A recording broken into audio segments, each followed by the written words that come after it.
Real quick, if you want to learn more about macronutrients and understand that methodology on how they can help you achieve your body composition goals of changing the way your body looks, I put together a free 15-minute training where I dive into macronutrients and how you can control your body for the rest of your life with them. That link is in the description below. Click on it after listening to the show today. Practicing self-compassion, being kind to yourself. Understand that everybody, regardless of if you are someone who is struggling with impulse eating to just a regular human, everyone has moments of weakness, and that is okay. What is going on, you guys? Welcome back to the Macro Hour with Nikki Stott, co-founder of WarriorBabe. And on this podcast, we talk about mindset, methodologies, and tactics that will help you lose body fat, build muscle, be strong, and feel insanely confident. I am your host, Nikki Stott, and welcome to episode number 99. Y'all are in for a treat for the 100. We're going to have a fun topic to talk about on that one. But for today, we are on episode number 99. And so I was like, man, what am I going to talk about today? And so I went back into where we host the podcast, and I was like, what is the most popular podcast to date? And the most popular podcast to date, you guys, was, first of all, one of the unexpected ones I thought would be. But what it is the 5 strategies to help with impulse eating. So I was like, okay, that was a really good podcast. Let's resurface this podcast and let's kind of expand on it a little bit more into different strategies. Like there's 5 in that podcast. Now I want to bring in similar strategies, but different strategies in buckets. Okay, so that's what this podcast is going to be all about. We're going to talk about strategies to help you with impulse eating. And I feel like this is a really, important time that we talk about this, and we're re-bringing this back up, and we're just bringing it to the attention of anybody that needs help or support in this specific category, because we've got the holidays coming up.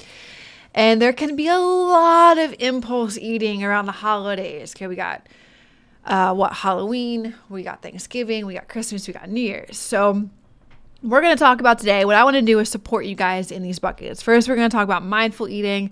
Then we're going to talk about structuring meal and snack times. Then we're going to talk about environment control, which I feel like is really important for the upcoming holidays, coupled with emotional awareness. And then we're going to leave the podcast talking about just self-compassion for yourself. If you are an individual who finds yourself doing this repeatedly, tons and tons of times, you probably don't have a very good narrative or dialogue going on inside of your brain. So I want to just bring self-compassion as we close out this podcast today. Okay. So first and foremost, let's talk about the first strategy around impulse eating that I want to help you guys with, which is mindful eating. And understanding that being fully present and fully engaged during your meal times can bring about eating mindfully. So there's a difference between eating mindlessly and eating mindfully, right? Eating mindlessly is finding yourself inside of the cabinet at the end of the day that's been very stressful, and the kids are now in bed, and you're in the kitchen and you find yourself inside of like the cabinet eating a bag of Doritos or a bag of chips or, whatever your comfort food is. That's eating mindlessly. You almost like don't realize, well, how did I get here? Wow, how am I eating this right now? And then there's the opposite, which is eating mindfully, which is, intention behind your meals, sitting down and you've put together this meal and now you're, mindfully enjoying the meal that you've prepared for yourself. And it's an intention to sit down and eat this meal. So those are important to distinguish because one, you're consciously aware, which is mindful, eating mindfully. And then one, you're unconsciously aware, which is eating mindlessly. So it's really important to distinguish between the two. Another point when it comes to eating mindfully and mindful eating is I really challenge you guys when you find yourself going in to eat the next time, intentionally sitting down to a meal, slowing down and recognizing the satisfaction that you are getting within that meal, right? Slowing down, slowing your chewing down, being more present when you are eating your meals. That's a little bit more to the mindful side of things, but also when you do that and you've intentionally planned a meal, it's in front of you and you're eating it and the plate is done, you're not seeking for other food. You then allow yourself the satisfaction of finishing the meal and giving your time to recognize that you are full and satisfied. Because a lot of people, I think, when the mindlessness, just eat mindlessly, right? When you're out to a restaurant, you have your meal, but then you have appetizers and you're indulging in other things, right? You're eating mindlessly and then you may feel full, but you still continue to keep eating. That's mindlessness of eating. Where next time you sit down, even at a restaurant, you eat what's on your plate, you allow yourself to have some things, but then you have the ability to stop and recognize that you feel satisfied and recognize that you are actually full, which could take upwards of like 10 to 20 minutes before you even feel that happening. But I challenge you and encourage you to do that the next time that you're going into a meal. And then, small little things that could help with eating mindful more is like, slowing down with every single bite that you eat, like I said, or, putting down your utensils in between each and every bite that you have, or turning off things around you. Put your phone on Do Not Disturb, turn the TV off, right? And be a little bit more intentional and present with your food that you are eating. Limiting distractions around you, right? Being more mindful of you and the food that you are eating, like I said, okay? So it's the one strategy that you can start working on. And again, I'm going to go through 5 of these. You don't necessarily have to work on all 5. This could be one if you know that you're more of a mindless eater. Okay, let's focus on this one thing of the 5 and then come back to this podcast. And then maybe there's another area that you have to work on with the holidays coming up and you want to do environment control and emotional awareness. Maybe you need to come back to that. These are just strategies that going out and then trying all 5 could overwhelm you. So just being able to recognize where do I need to work the most at inside of these strategies and pull that and go implement it after this podcast, okay? So the second thing that I want to talk about, first one was the mindful eating. The second one is structured meal times and snack times. And I just want to discuss the benefits of having set times and for your meals and for your snacks. So when you have a routine for yourself, that specifically can reduce the frequency of you having impulse food and making impulse food decisions. Right? So for myself, for example, I have breakfast, I have a snack, I have lunch, I have a snack, or I have my, pre-workout, post-workout snack or breakfast snack, dinner, right? Or however, this is just my structure. It changes variously depending on the day, but I have a structure in place where I know these 5 meals are typically what I consume on a regular basis. And having that routine for myself provides less frequent ability to make impulse decisions. For example, maybe for you guys, if you don't have your day planned, you end up probably going half the day without eating, and then you're so ravenous come 4 or 5 o'clock at night when it's time for dinner that you're piling in all of this food and you're making impulse decisions. And then, you don't feel satisfied, so you have more after that, and it becomes that you're, overly full when you go and sit down and relax with your family at the end of the night, okay? Having more plan and structure and balance prevents you from indulging in the impulse actions. And so making sure that you plan ahead. I love saying this to our WarriorBabe community and the clients that we work with. Making sure that you plan the night before for your next day can set you up for extreme success. Because it could be another situation, which is a good example, that, you don't plan ahead, you have your breakfast, but then you find that, your coworkers want to go out for lunch. And so then you indulge in impulse food choices and decisions then. So it can happen periodically throughout the day, but it can happen when you just don't have a routine, broadly speaking. And then when you have balanced meals, this also prevents you from feeling extremely hungry, which, like I said, led to that example of like you go half the day without eating, and then all of a sudden you have this ravenous stomach yelling at you because you need to eat because you haven't eaten anything. And so when you have this structure for yourself, that's been my one key to success when it comes to nutrition. I obviously know what to eat and when to eat it, which I know a lot of you guys at the beginning of your journey are trying to still learn that. But once you find what works and you plan and put the time to plan ahead, having that routine daily for yourself eliminates the thought out of what am I going to eat and stops you, limits the frequency of you having impulse food choices and decisions in your day-to-day. Okay. So planning your meals, like I said, ahead of time, planning your snacks ahead of time. But another thing that I've found is a key for what I used to use when I worked in the emergency room and I needed to be reminded of when to eat, or what I've told my clients to do when they say they're quote unquote busy throughout the day and they forget to eat. Set reminders on your phone. Okay. Literally, you have a reminder or an alarm that can go off every so often when you know that you're going to feel hungry, to remind yourself to eat the snack or the lunch or your meal that you brought with you in the day. Okay. So that was number 2, structured meal times and snack times. Number 3 and number 4 kind of somewhat go together, but let's first talk about optimizing your environment. How the immediate surroundings around you influence your eating habits. So, for example, with that being said, let's talk about the concept of out of sight, out of mind, right? So what I've usually told clients, and when I know our coaches tell clients, is at the beginning of you starting your fitness journey, nutrition is always one of the hardest things for people to get down. They always want to indulge in foods that they enjoy. While you can have the foods that you enjoy, we can't have them 90% of the day because they're not going to get you the results that you want. And they've gotten you to where you are today with not seeing the results that you want or having gained weight.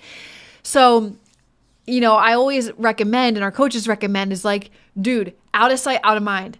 Whether you need to like raid all of your cabinets and throw everything out that doesn't support you and your journey and only have like Dove chocolate in the cabinet to start, do that.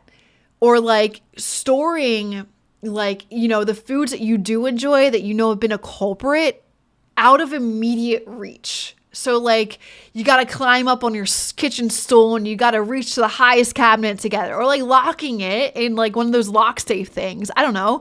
But these are the number one thing that I recommend is like, dude, just throw it out. just get it out of your house, get majority of the things that don't support you food wise out of your sight and out of like to the mental knowing that it's there in your vicinity of the kitchen in this cabinet. That's a huge success tip right there. Then when you do that, stock up on healthier snack alternatives. Go to the grocery store and choose things that will be better supporting to you and your journey and the results that you are seeking, right? Some immediate tips of what you can do like right now in the house, obviously throw everything out, but like whatever is just in a close vicinity to you. First of all, Halloween's coming up. The Halloween candy, man. Just put it somewhere where you're not passing it all of the time. You want to stick your hand in it. Or like next to it, put fruit or something like that. Or even outside of Halloween, if you have stuff on your countertops that just aren't serving you, whether it be chips or, nuts, because eating a handful of nuts can put you way over in one category of your macronutrients, which I always used to hear at the beginning of people's journeys. It's like, when they tell me they think they eat healthy, it's like, yeah, I have a handful of like almonds, like every now and then throughout the day, or I have pistachios, or have nuts. I'm like, it's a very caloric dense, healthy snack. You just got to eat it in moderation because of all the fats, and fats have more grams, have more calories per gram than the carbs and the protein do. So you just got to keep that stuff in mind, right? But place on your countertops instead, place fruit, place other healthier things at eye level in the fridge, right? Move other things into the cabinets. Like how the veggies and the fruits have their own cabinet thing. I put the food that you don't want to be eating away down the bottom of the fridge, and like have more of get like the containers where you can slide into the fridge that have the vegetables and the fruits right in front of you, right? And the protein right in front of you. Okay, so that's how you can better control your environment. I think that one's huge, especially for anybody starting their fitness journey, or even just like with the holidays coming up. It's like, what is an alternative? There's candy here. You can have 1 or 2 pieces, but you got to know when to stop, which is hard for people when they have this thing that they're trying to work on, impulse eating. And next to it, you have something that is a better alternative. Fruit, nuts, something like that, okay? Now, this one can pair with the environmental things, which is your emotional awareness. So recognizing emotional triggers that lead to you wanting to impulse eat. So for example, right, with an environment, there could be triggers of you just seeing, you've had a rough day and all of a sudden you want to have the candy. So you just indulge in the candy, okay? Or impulse eat the candy. That's a trigger in your environment. But also deeper in a deeper level is your emotional trigger to that, which is understanding first and foremost. Let's talk about the emotional hunger and the physical hunger. So a lot of people who are stressed, who are bored, who are frustrated, who are angry, who have this emotional reactivity throughout their day that heightens them, then they will turn to food for comfort, right? They will turn to food to feel better and to impulse eat that food so that that almost comforts them in that sense. Rather than the physical hunger of like, dude, it's been like 3 hours and I haven't eaten, and like you feel hungry. Like you are physically hungry. Like the things in the brain are controlling your hunger state. Okay? Those are the differences. And the best way you can do is like check in with yourself to decipher the two is like, am I being emotional right now? And if you ask yourself to your question, like if you have that emotional intelligence, that awareness to yourself, you're able to answer a yes or no. You can tell when you're heightened. Maybe not. Some people still are learning how to figure that out. That's totally fine. But if you are heightened in a situation that is leading you to want to eat because you are heightened emotionally, then learning how to recognize that first and foremost, and then being able to ask yourself, am I emotionally heightened? And am I wanting to go eat this because I feel emotional right now?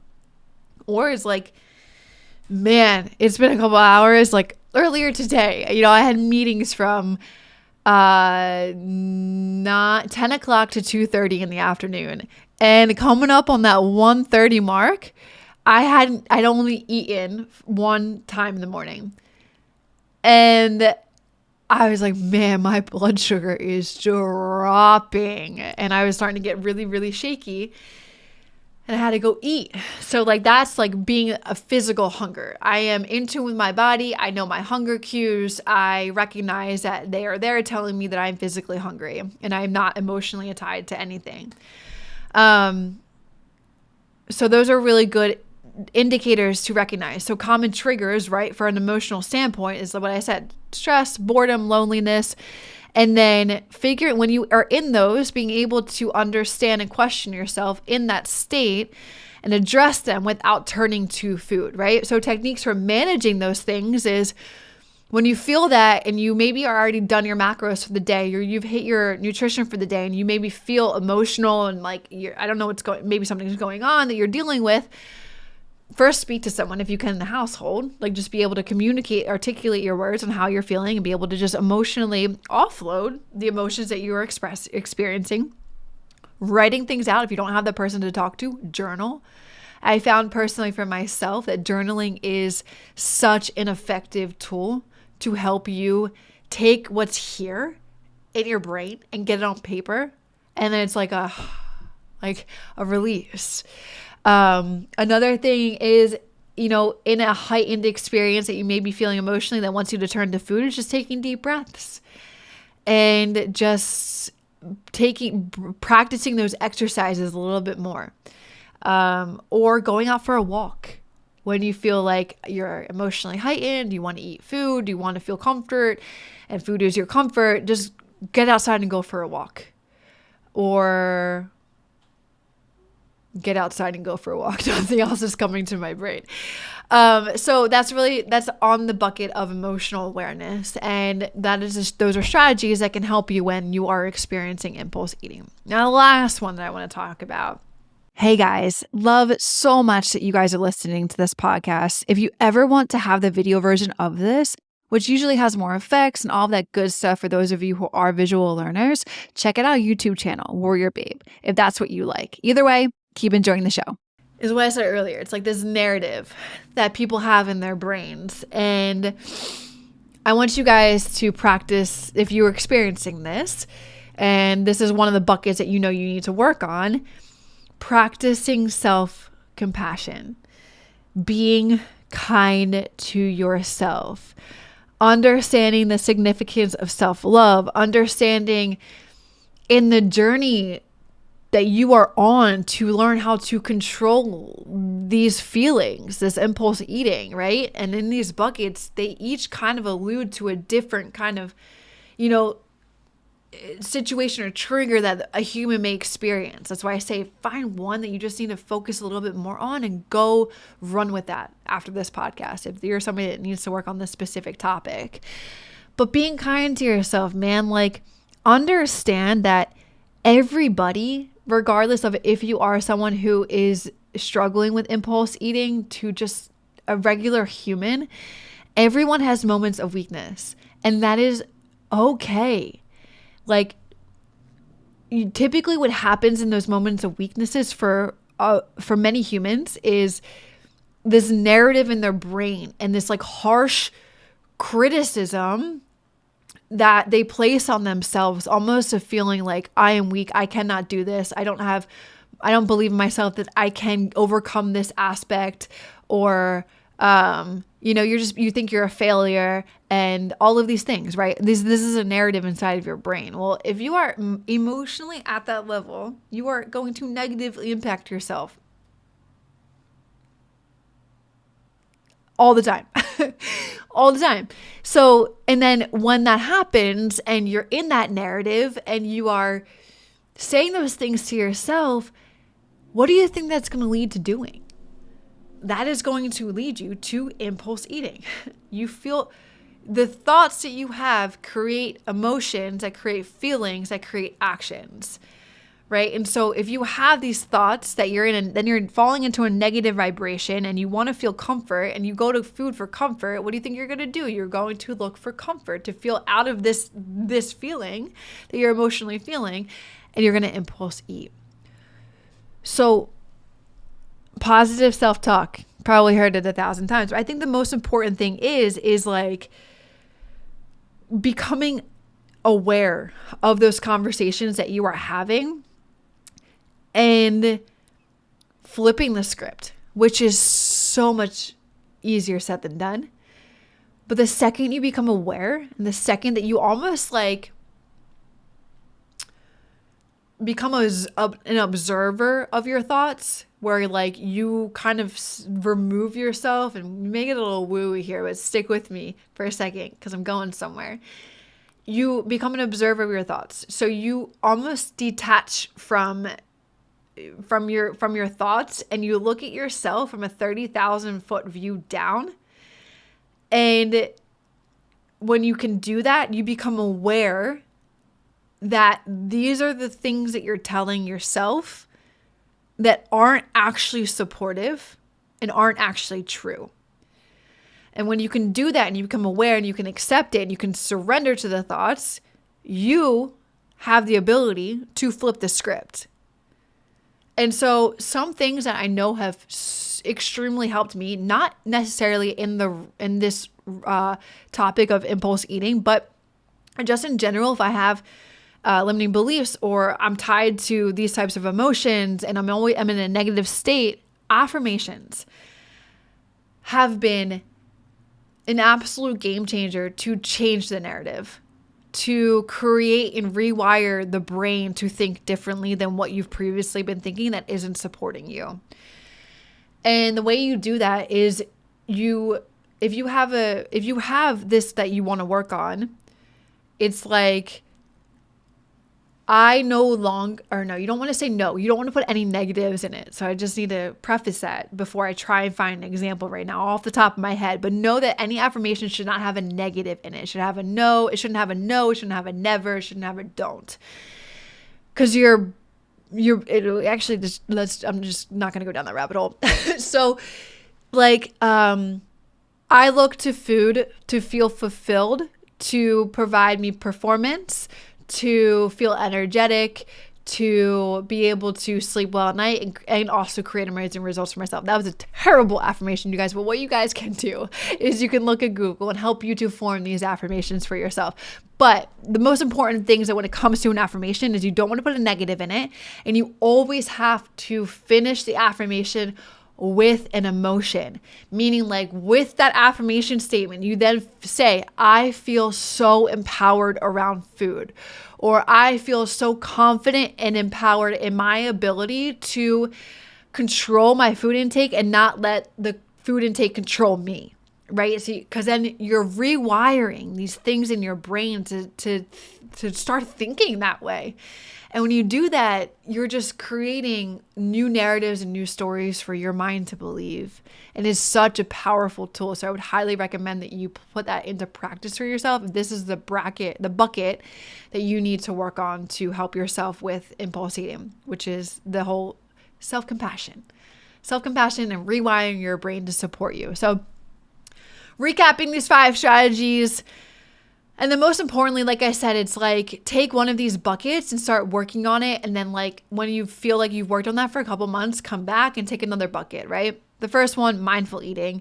The second one is structured meal times and snack times. The third one, environment control. The fourth one, emotional awareness. And the last one is practicing self-compassion, okay? And before we tune out today, let me remind you that change takes time. And it's okay if you fumble along the way, you hit some bumps along the way. You need to talk to friends and family about this while you're on this journey. Just be patient with yourself and making these changes for the better. All right, you guys, I love you all, and I'll see you in the next podcast. Peace out. Hey guys, real quick. If you're interested in taking your body to the next level, lose body fat, build more muscle, feel more confident, do it alongside one of our 30+ professional coaches. Work one-on-one with her to eliminate all of the guesswork that you may have, and all you need to do is just do the work that she tells you to do to get to those goals of yours. Now, to learn more, click the link below this podcast and apply to our VIP program right now.